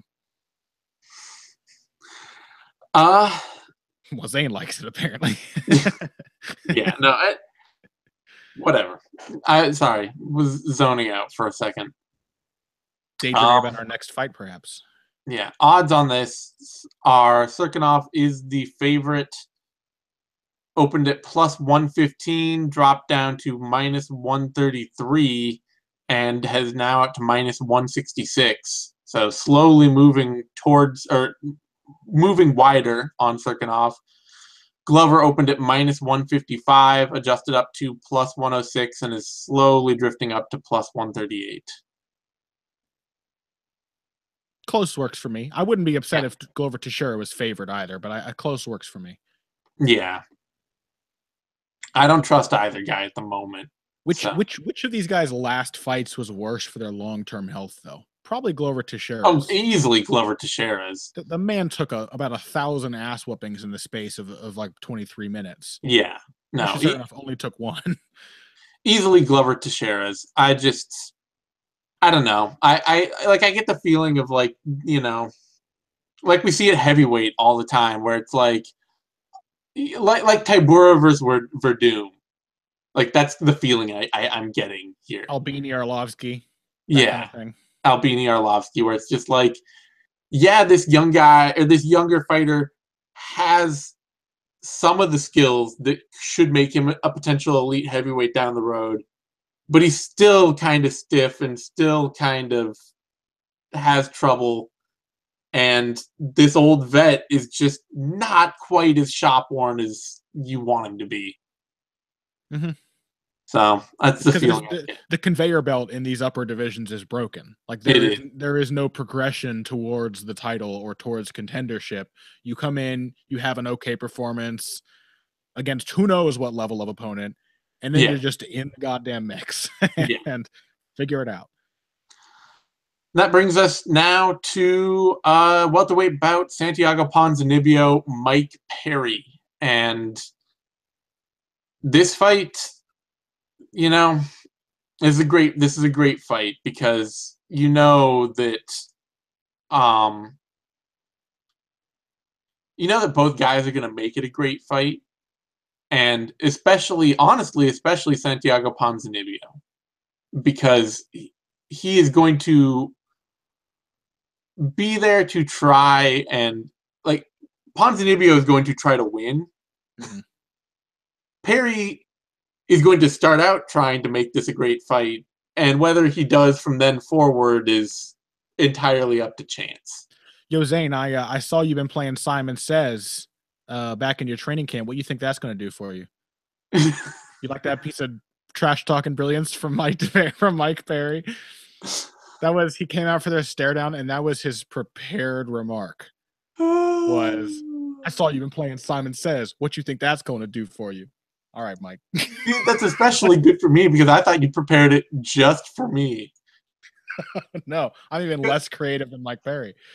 Simon Says all that. I was. You were excited. I'm sorry. Mike Perry is a gift. From the devil. Potentially slightly racist, criminal gift, but a gift. And Mike Perry's almost at the point. Like, I can't even blame Mike Perry for anything awful or wrong that he's done. It's like, ask yourself this question. Would the state be allowed to execute Mike Perry for his crimes? Probably not. No. We're not asking that question, okay? We're not. But if the state can't execute him, I can't really hate him. I just enjoy the show. So what can you do? I just think, I don't even know that he's necessarily as dumb a person as he sounds. I think, though, that he's a person who has only spent his entire life around the dumbest people. Probably. That's the feeling I get from Mike Perry. That he might be the smartest one of the crew. Exactly. But that he won't allow himself to be the smartest one of the crew. He's probably smart. He's smarter than Alex Nicholson. He's his best friend. He's smarter than Alex Nicholson's dad. That's the real question. Because Alex Nicholson's dad is just like Alex Nicholson, but much stronger. But if you've been spending your entire life around a whole bunch of dudes who are like Alex Nicholson, then the genius of that group is Mike Perry. Yeah, remember, it wasn't Mike Perry who said he can't even open his eyes. It was Alex Nicholson. Yeah. Alex Nicholson is the bigger idiot there. Mike Perry just wants to be allowed to say the N-word, that's all. It's his one real desire in life. Oh, God. But anyway, Mike Perry, to his credit, is blessed with the self-knowledge of exactly how good a fighter he is and what he's good at and how to fight like that. You say whatever you want about his day-to-day intelligence, but in the cage, he knows exactly what punches and kicks he knows how to throw, and he knows when and where and how to throw them. There just aren't that many punches and kicks he knows how to throw. And he doesn't really have any great idea how to defend himself. So he will probably put Ponzinibbio in real trouble. He'll probably land a big shot that'll hurt him. But if it's not the kill shot, he's going to lose. Just like he lost to Alan Jouban. And, it's not like Alan Jouban has the world's greatest chin, as we have seen post Mike Perry. Perry hurt him. Yeah. But if you don't have a terrible chin, or you aren't just a somewhat overmatched talent there, or physically overmatched talent, which Ponzinibbio isn't, then Perry is a pretty repetitive, stalk you, not the greatest footwork, no head movement, chin up target. And that should be enough to get Ponzinibbio the win. He might even be able to knock Perry out. Perry's gone through a number of hard punchers without getting KO'd, so his chin is obviously great. But he also gets hurt a lot and eats a lot of shots just for the way he walks in. Mm-hmm. So I'm taking Ponzinibbio here with the recognition that obviously Mike Perry could just catch him with a huge right hand and knock him out. Mostly the thing that interested me, and the reason that really made me willing to pick Perry, Ponzinibbio, he has been knocked out twice. But both of those knockouts are to guys that were decidedly faster than him. And because of that, made Ponzinibbio a clunkier leading striker because he had to chase down that speed. Leonardo Mafra didn't end up being a great talent long term, although he honestly just kind of stopped fighting, it seems like. But he was a very fast and powerful athlete. And, Lorenz Larkin is obviously just very fast. Yeah, among the fastest in the welterweight today. So for Ponzinibbio, if you're not way faster than him, he tends to be able to technically adjust really well to what you're doing. And Perry is not way faster.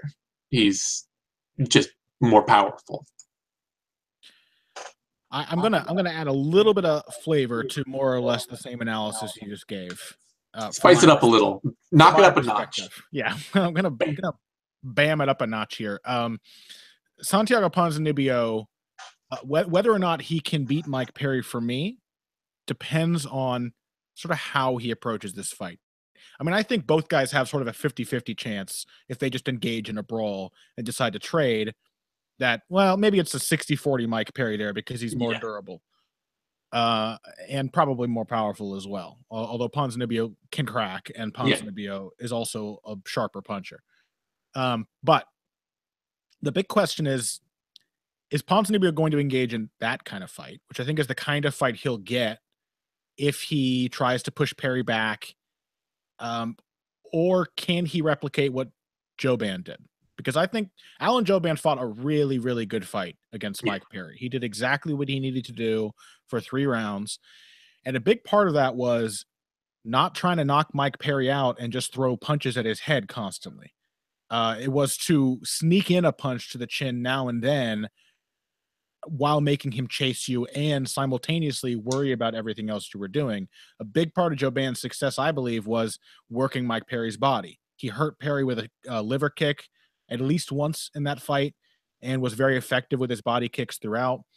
Ponzinibbio can do these things, but in his last few fights, he's been really, really focused on hitting people in the chin. His fight with Nordine Taleb stands out. Pat Wyman and I just talked about that on Heavy Hands this week, but I think Taleb, who threw a good amount, as he usually does, a good amount of shots to the legs and body, mostly kicks for him.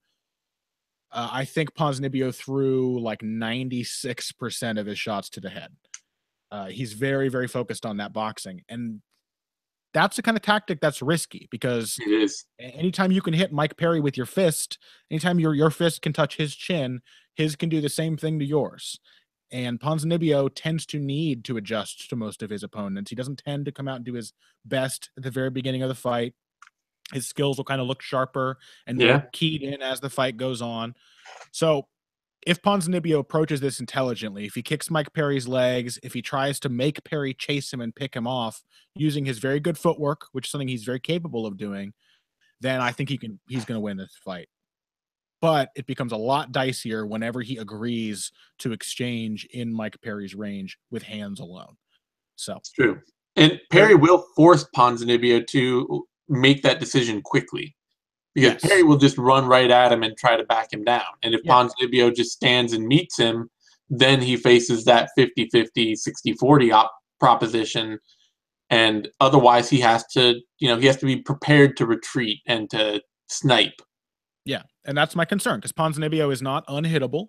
No. And if he's making a snap decision, there's a good chance that snap decision is, I'm going to try to counterpunch him. I'm going to box with him because that's what he usually likes to do. So I'm going with Ponzinibbio as well, but I think it's going to be kind of dangerous waters until he finds the right approach to winning this fight safely, which I think he'll maybe hit upon that in the second round. Yeah, it's a credit to Mike Perry too that as one note as he is and as much power as he throws, he is really good at conserving that power late and finding those notes over and over. He's not a brawler. Like Mike Perry is definitely not a thoughtless fighter. He doesn't have a lot to his game, as you said, but he doesn't fight stupidly either. No. He goes in there. He picks his shots when the opening is there. He doesn't tend to force anything. If it means walking through a lot of jabs, like he did against Jake Ellenberger, and whiffing a few times before he can finally force the fight he wants, then he'll do it. But he's not just going to walk through punishment, swinging reckless bombs until he gets caught with a massive counter and put down. He's a lot more careful about selecting his opportunities than that.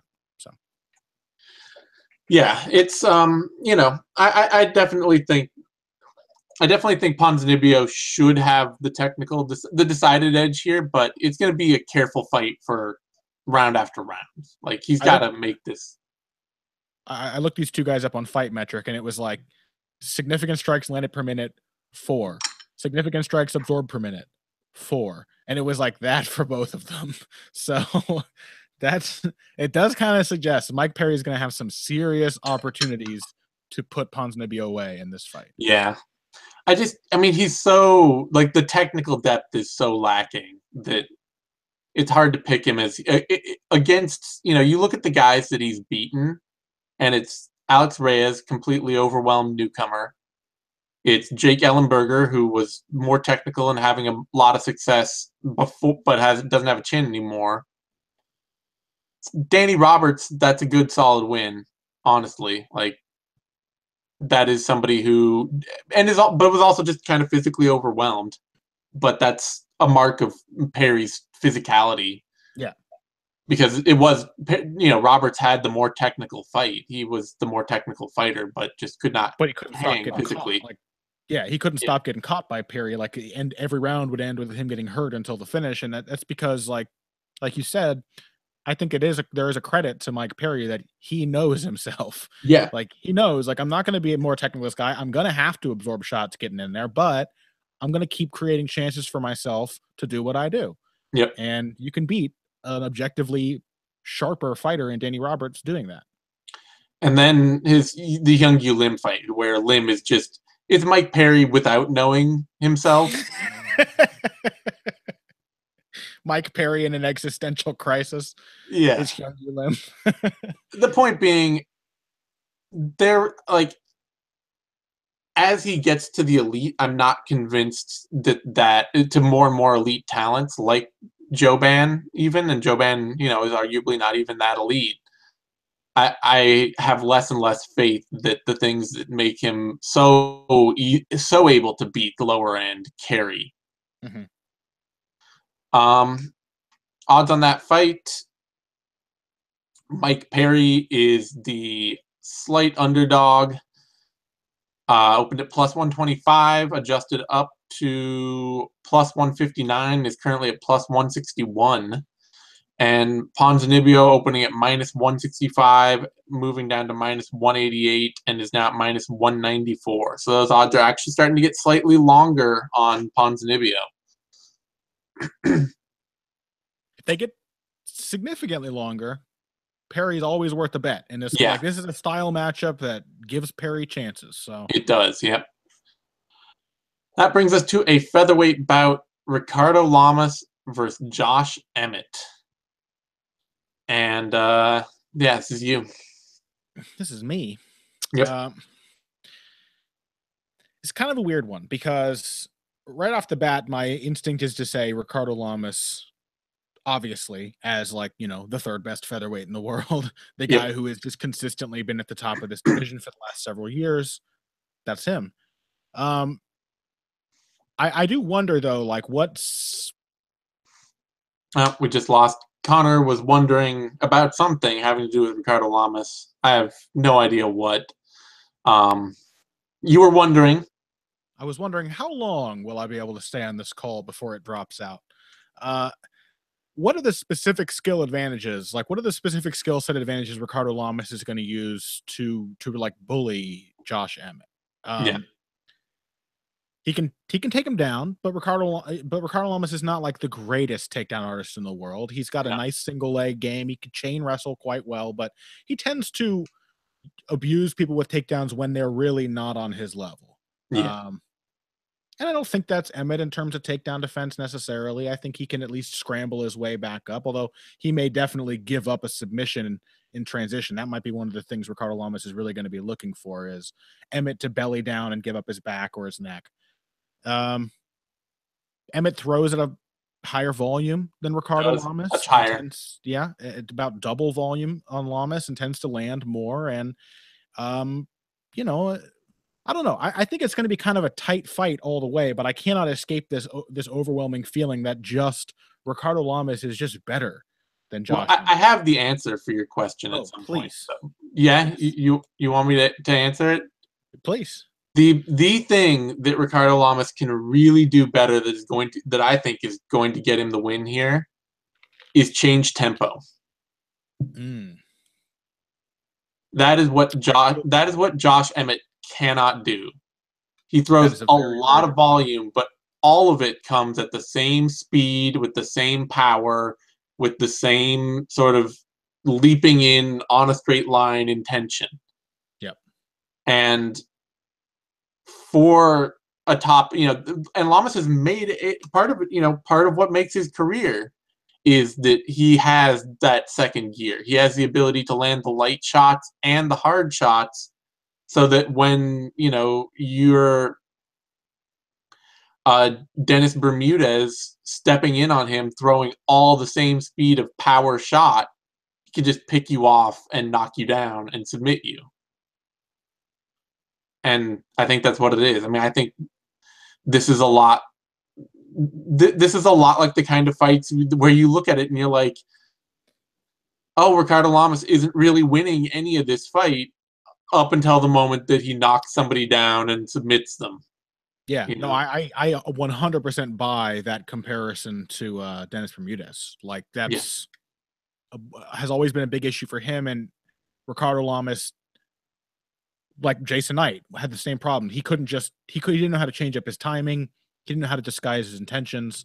The moment Lamas got a read on what Knight was trying to do to him, he just tore him apart because of it. And Emmett, I can really see winding up in the same situation. That's a very good point, because I've often had a difficult time like putting my finger on what allows Ricardo. We've talked about this many times. What allows somebody like Ricardo Lamas to be the opportunist? But it may really come down to like those very subtle aspects of fighting where you just, you have that anglerfish thing going on where like nobody knows what your intentions are until you suddenly surprise them. And when maybe they're expecting to be surprised, but then you surprise them with something else. And then they've already fallen into the trap of waiting on you and wondering what you're going to do next. And when it's the other way around, Lamas rarely has that problem. He's never like baffled by what his opponents are going to do next. He reads things very well. So yeah, I mean, I think Emmett it may take some adjustment from Lamas, because Emmett is comfortable pushing a pace, and he does throw, as we said, a lot more volume than Ricardo Lamas, but not having like a good pawing jab or being a very good feinter or having a broken rhythm of any kind. That's kind of an issue against someone like Ricardo Lamas, who is usually just waiting for the chance to finish you. I mean, it was honestly even an issue against Felipe Aranches, where he was wrecking Aranches, and but everything became so predictable that Aranches was actually able to kind of fight his way back into that fight. Yep. It's kind of like the same problem that I think Scott Holtzman has. Like, I think we've also sometimes struggled to discover what exactly is the issue with Scott, but that's it. Is like, yeah, this guy pushes a pace, he's putting his strikes together nicely, but every time he does, the other guy knows what's coming every single time. After about the midpoint of the fight, there are no new patterns he has to show you. So that's a risky proposition against Ricardo Lamas. I'm going with Lamas, and no longer just by vague default, but I think we've got a good explanation for it now. Yeah. Odds on that fight: Ricardo Lamas. Do we both break it down? Does that count for both of us? Yeah, I think so. Okay. I think. I mean, I guess I can extrapolate a little more, which is. I don't need you to. I mean, I just. No. I think honestly, it really comes down to Lamas having a better second gear and being able to, change up and see that Emmett's going to keep coming at him with the same kind of pressure that leaves the same kind of openings over and over again. And Lamas is great at picking off openings. Like, you can't be a fighter who gives a lot to work with to beat Ricardo Lamas. Mm-hmm. And Emmett is somebody that gives a lot to work with. He pushes through. He tries to overwhelm you with his pace and with his power and with his pressure. But that means, walking through shots, being tough, and that's never really worked against Lamas at all. Yeah, I buy it. Even in the Max Holloway fight, like, yeah, Holloway was at his most vulnerable when he was trying to finish Lamas, because it's when he became predictable. He just started firing alternating punches, and that's when Lamas would consistently tag him. Because Lamas could suddenly, he had a pattern to read. I buy that. Yeah. Other than, he's had his KO losses. Yuri Alcantara knocked him out, Danny Castillo knocked him out, and Chad Mendez knocked him out. So it's not like he's uncrackable. But I think he's evolved a lot since the Alcantara days. I'm not really concerned about Emmett's power in that way, though. And yeah, Emmett is not a good finisher because he's so predictable that everybody sees what's coming. Like, everything's coming at the same speed and power. So even though he puts a lot of volume, even though he hits hard, he's just, it's not there's no shock to it. There's no surprise. So he's, he can knock Felipe Arantes down 4 times and still not finish him. So yeah, I'm taking Lamas, and we both are. And Lamas is the favorite here, opening at -210, adjusting down to -258, and since then up and down a little, but drifting down now to -276. And Josh Emmett opening at +160, adjusting up to +201, and sliding slowly up to +222.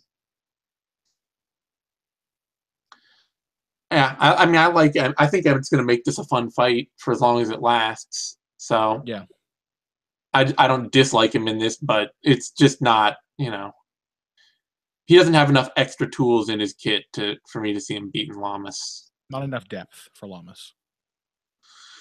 All right. That brings us to the main event, welterweight fight, Robbie Lawler versus Rafael dos Anjos. And this is a great fight. I'm here for this one, Zane. There are several mitigating things here that make this really hard for me to pick. One of them is Lawler's ability to outthink himself a little. We've talked a lot about, and one of the things that makes Robbie Lawler one of my favorite fighters is his thoughtfulness in his approach, in his ability to just absorb the fight and then spit out the answer. Like, take in what his opponent is throwing at him in a non-sexy way, and unless you really get off on violence, but to absorb what his opponent throws at him. I mean, I do. Were you asking? No. Oh, never mind. And to answer, to take in all that information and to use it to create answers to the problems he's received, which is, I think it's a pretty rare thing. I mean, I think, there are a lot of fighters who can make a couple of adjustments between rounds, or who just go in with the game plan to solve their opponent specifically. But Lawler is at a pretty different level for how well he is able to pick up what is going on in a fight and turn that into a totally different plan of approach. And it makes him a joy to watch, but it also means that he can lose large portions of the fight just kind of trying to figure shit out. Even if he's not getting hurt, he can be taken down or beat up on. like the prime example, the shining example will always be that Melvin Manhoef fight, Right. where it's just him getting taken apart, and you're just like, how long can he do this? He is going to get murdered in there if he's just standing in front of Manhoef eating strike after strike after strike. And, you know, turns out after 3 minutes of that, he had exactly the answer he needed. And that's it. Robbie Lawler is a brilliant tactician and a dog shit strategist. Yeah. Like, he really is bad, I think, at understanding the fight in the big picture sense. So why should I do this over that? How much time has just been spent doing nothing but taking shots? And should I be allowing myself to take these shots uncontested? Is it going to make it so that I can't make my tactical shift late in the fight? Like, all these big why questions and should questions don't concern him, because the how and can are just limitless. He can always just find a way to turn something into beautiful Robbie Lawler violence, you know, at the flip of a switch. Well, and he's so good at it that he rarely pays for it. Right. Yeah. Know? He's like a Jose Aldo in that sense.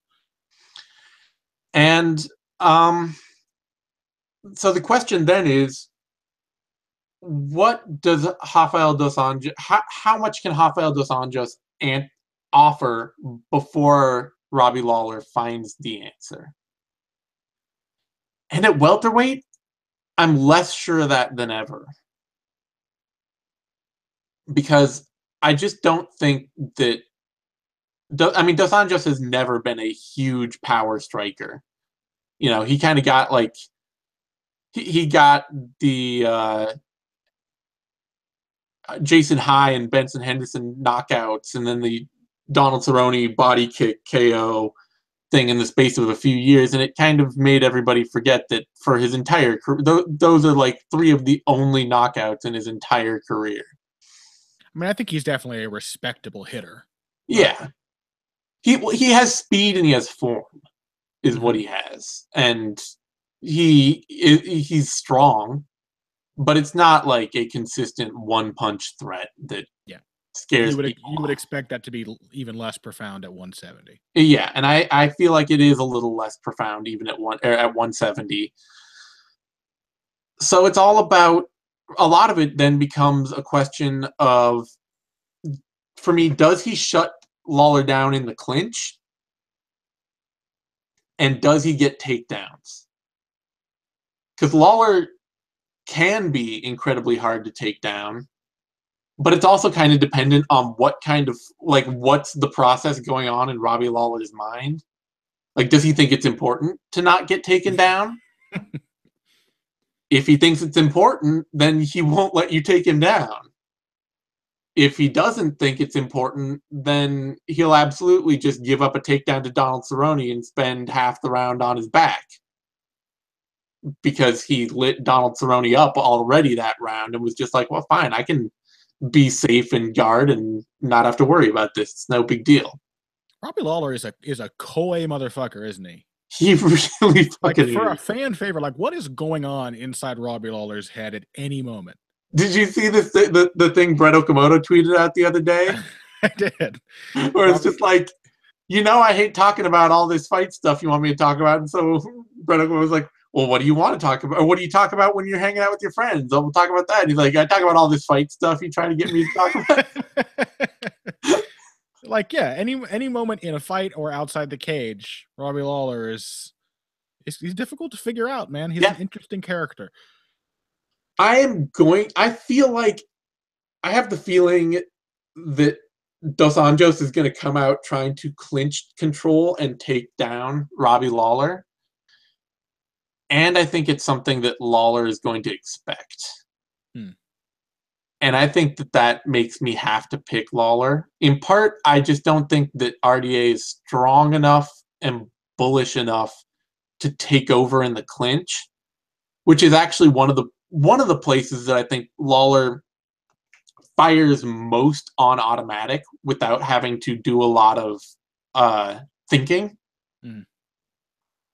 Like we saw in the Cerrone fight, consistently in that fight. I mean, he knew partially just to approach Donald Cerrone, just go out and blitz him, because Cerrone's never ready right out of the gate. But he also, every time they clinched up, he would just unload as many strikes as he could. And it was without the reservation that you often see Lawler have of just trying to wait and find and pick out what exactly the right combinations to throw in that situation are. And I think RDA is a more technical clinch fighter, but I don't think he will match Lawler there for just sort of violence and output. And I don't think he's going to get the takedowns easily.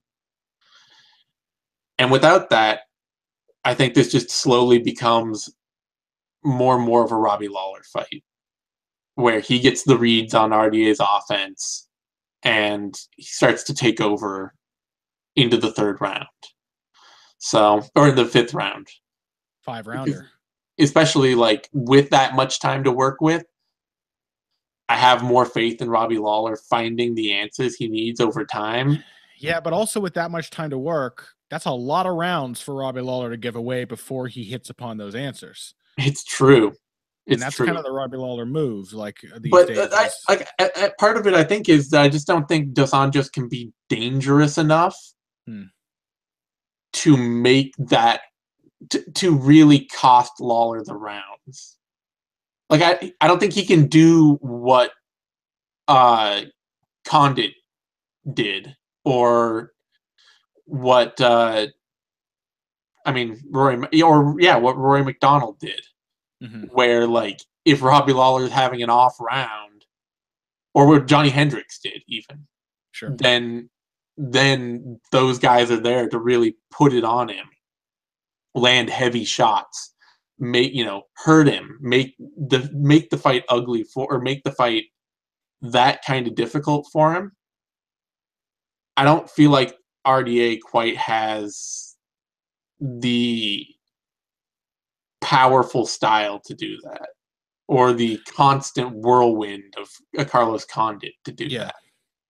Yeah, it's interesting from that perspective, because Dos Anjos, one thing I know about Rafael Dos Anjos is that he can maintain a very respectable pace regardless of conditions for 5 rounds. Yeah. I know he can do that. We talk all the time about how impressive the Tony Ferguson fight was, because how Tony wasn't even remotely tired after 5 rounds in Mexico City, both guys throwing like 500 punches. But RDA was in there with him. He also wasn't gassed. He was just outclassed a little bit, but he was still in that fight to the very end and didn't look tired. And that's with somebody with a very consistent like Muay Thai approach on the feet, who is going to try to who likes to push opponents backwards, who responds to somebody being inactive by making them react. That kind of sounds like Dos Anjos winning rounds 2 through 4. Like that sounds very, very possible. If Robbie Lawler does what he did to Donald Cerrone, except instead of taking the 1 middle round off, he takes the 3 middle rounds off. It could definitely happen. The thing though is that I think, other than having a very good kicking game, which I think Dos Anjos is going to want to kick the shit out of Robbie Lawler as often as he can. That's one of his strongest advantages. Even though Lawler has some good kicks of his own, RDA is a very, very good kicker. Provided he wants to spend any time at range with Lawler at all. Like I say, I kind of have the feeling RDA is just going to go out there and look to push this fight into the clinch. Yeah. He's also, I keep hearing things about how he's got a new boxing coach though. Like he's working with he's working on his hands a lot, apparently. I don't know how much of that is just camp talk trying to throw Robbie off, and how much of it is because he's definitely been working on his boxing. He showed improved boxing when he fought Ferguson, and since then has shown flashes of, a sharper jab and better sense of distance and better defense. So I don't know, but it's tough for me to imagine Rafa Dos Anjos winning a fight against Robbie Lawler without. I don't think he can. I'm not sure he can beat him in the clinch, even though RDA, I think, is a very good technical fighter in the clinch and clearly improved that aspect of his game, as we saw in the Tarek Saffiedine fight. Pat pointed out to me on Heavy Hands, like, Robbie Lawler beat Matt Brown in the clinch. Remember that? Yeah. Matt Brown got a few shots off, but then Robbie Lawler figured him out and beat him in the clinch for the rest of the fight. And, he did really well in the clinch when he fought Hendricks. He did well in the clinch against Condit, and as you said, against Cerrone. Like, these are respectable clinch fighters, some of them very good clinch fighters, and none of them has really been able to give Lawler pause in that phase. Yeah. And so I don't see really RDA being able to do that. And then I don't think RDA is going to be able to take Robbie Lawler down, because I think, well, see, I don't know. Here's the thing. I think he's not dangerous enough to make Lawler have to fear enough to get taken down. You know? Yeah, but here's the thing. Robbie Lawler can sprawl like the Dickens. You try to hit this man with a naked shot in open space, he's going to sprawl on it. His chain wrestling is not like amazing.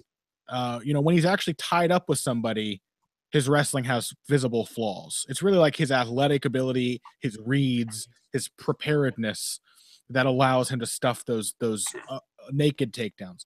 If RDA can pressure Lawler into the fence and just tie up and grind away and try to drag him to the ground the way he did to Pettis, like, he could probably get Lawler down in that kind of wrestling match.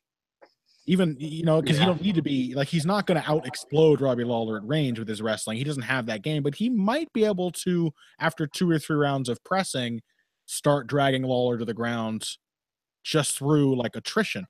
I don't know. I think it's a really interesting fight. It is. But there's just no clear advantage for me for Dos Anjos, where I'm like, oh, he's definitely going to be able to do this, and Lawler's not going to be able to adapt. Yeah. Because I can't think of a single part of RDA's game that Lawler has not, at some point in his recent career, encountered and successfully adapted to. So the only thing would be, honestly, RDA's grappling, which is just like pure jiu-jitsu. Yeah, but also so is like Rory McDonald's grappling. Yeah. And Robbie hung in there pretty well with Rory. And he hung in just fine with Donald Cerrone on top of him, and Cerrone is a really pretty fantastic grappler. I'm just saying, like, big questions about Robbie Lawler's jiu-jitsu, honestly. I think it's pretty solid. Yeah. But, he's been submitted. He got submitted by Jacare when he was doing his middleweight, I don't really spar or anything, and I just, like, hit pads and then show up for fights thing. And Jake Shields, right? Didn't Shields guillotine him? And Jake Shields submitted him, also in that same middleweight Robbie span. Yeah. But other than, like, he's showed, like, I still remember how well he was using his butterfly hooks to sweep Josh Koscheck in his early UFC return, and how well he did to get Rory McDonald off of him in both of their fights when they hit the ground. Like, actually, the second one, he just didn't even give up a takedown, did he? No. But I don't know. I just don't. A lot of these things, like a lot of these concerns, would have been taken care of at lightweight, because RDA was such a tank for a 155 pounder, but he's going to be at best around the same size as Robbie Lawler. And Robbie Lawler is a pretty strong dude. So, yeah, I'm going with Robbie Lawler, the same as you. Great matchup, though. I still think it's going to be very dicey at a lot of points. Yeah, no, I love the fight. I can't wait to see it. And just as a huge Robbie Lawler fan, I'm always happy to watch more Robbie Lawler. Oh, absolutely. I'm a huge fan of both of these guys. Like, I have been really on the RDA train ever since his ever since he was he took out, I saw him take out Donald Cerrone live at that Condit versus Campman event. And ever since then, I've been like, this is a very boring man whose fights are very enjoyable to me. I've been on it. Lawler opened at -160, has climbed steadily up to -109. And Dos Anjos opened at +120 and has fallen steadily down to -116. So RDA has slowly fallen to being barely favorite in a dead even fight. Cool. I like Lawler at that. I like Lawler if it's dead even, but or if he's the underdog. But it's a great fight. And it's Robbie Lawler. That's the thing. Like, he could always disappoint you or pleasantly surprise you. Both of those are always in the cards with Robbie Lawler. Often in the same fight. Usually in the same fight. Usually in the same fight. Like, the Donald Cerrone fight is so stereotypically Robbie Lawler. Comes out like a house on fire, and you're like, oh my God, he's never looked better. And then he just literally doesn't fight for a round. The Carlos Condit. There's so many of those. Like, yeah, Robbie Lawler is going to lose some rounds if he doesn't get RDA out of there early, and that it makes this very interesting. Yeah, he will at least likely lose rounds 2 and 4. Yeah, whether he wins round 3. Yeah, whether he wins round 3 and then can rally in round 5, who knows? Maybe he loses all 3 of the middle rounds and then still knocks RDA out in the 5th. Or gets a 10-8 round 5, and then, yeah, who fucking knows? Who fucking knows? All right. On that note, you can find us on Twitter. You can find me on Twitter at TheZaneSimon and Connor on Twitter at BoxingBush. That's BUSCH. You can find both of us over at BloodyElbow.com, doing our thing week in, week out, and find our videos over on MMANation.com, DOTCOM, over on YouTube. That's where you find all the latest Bloody Elbow shows, videos, news, analysis. It's likely where you're watching this thing right now, and while you're watching it, please give it a thumbs up. Like it. That's this thing down there, and that helps us a ton. Subscribe to our YouTube channel. We will be back we'll be back next week for the MMA Depressed Us. We got a week off, so can't wait to watch some bad fights next week. Yeah, we will be back watching next some week. Very good ones this weekend. We'll be back next week to watch the worst fights we possibly can. In the meantime, we'll also have Knuckle Up, If I Did It, Heavy Hands, all that good stuff we do in non-event weeks and event weeks all the same. And next up is UFC 219 on December 30th. So for those of you that only watch the Vivisection, we will see you again then. Thanks everyone for tuning in.